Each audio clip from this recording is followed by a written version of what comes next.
আমরা চাঁদা থেকে আমাদের কোনো ইনকামের দরকার নেই।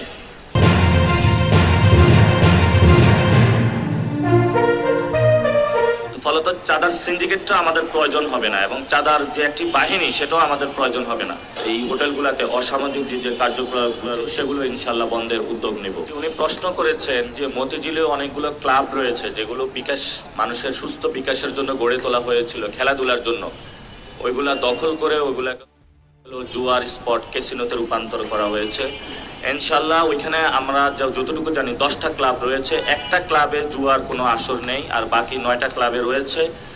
আমরা যখন নির্বাচিত হব আপনাদের ভোটে ইনশাল্লাহ, তখন আমরা সেখানে জুয়ার যে ক্লাবগুলো যারা যে চক্রগুলো চালিয়ে থাকে সেগুলো আইনের আওতায় নিয়ে আসব।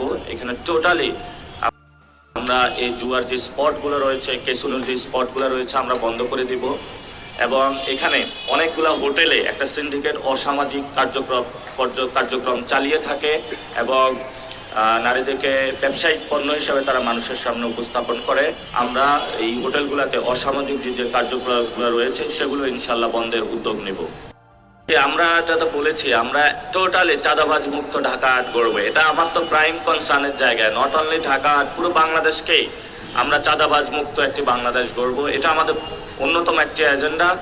আমরা চাঁদা থেকে আমাদের কোনো ইনকামের দরকার নেই, ফলত চাঁদার সিন্ডিকেটটা আমাদের প্রয়োজন হবে না এবং চাঁদার যে একটি বাহিনী সেটাও আমাদের প্রয়োজন হবে। একটি দল থেকে বলেছে 1 কোটি লোকের কর্মসংস্থান তারা নিশ্চিত করবে প্রথম 2 বছরে নাকি 18 মাসে, এরকম শুনেছিলাম, দেখেছিলাম আমি। সেখানে আমার রিপ্লাইটা হলো তারা যদি নির্বাচিত হয় তাহলে তারা 1 কোটি লোকের চাঁদাবাজিতে হলো কর্মসংস্থান নিশ্চিত করতে চায়। কোনো বাংলাদেশে কোনো চাঁদাবাজির কর্মসংস্থান চাই না।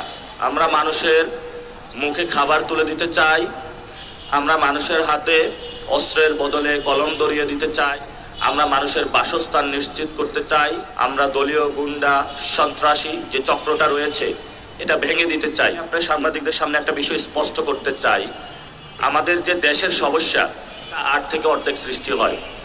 এখানে সচিবালয় থেকে দুর্নীতি হয়, এখানে সুপ্রিম কোর্ট আইন আদালত থেকে হলো অবিচারের রায়টা বিভিন্ন জায়গায় যায়।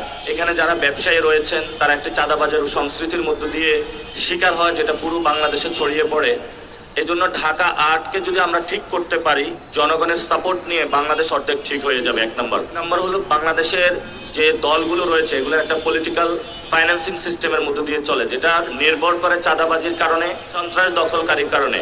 আমাদের এই ধরনের দলীয় গুন্ডা কোনো বাহিনী লাগবে না, আমরা এই চক্রটা ভেঙে দেব। আর আমাদের ভবিষ্যতে আরেকটি বড় এজেন্ডা আসতেছে, যেই জন্য আজকে আপনাদের সবাইকে এই প্রেস কনফারেন্সে ডাকা।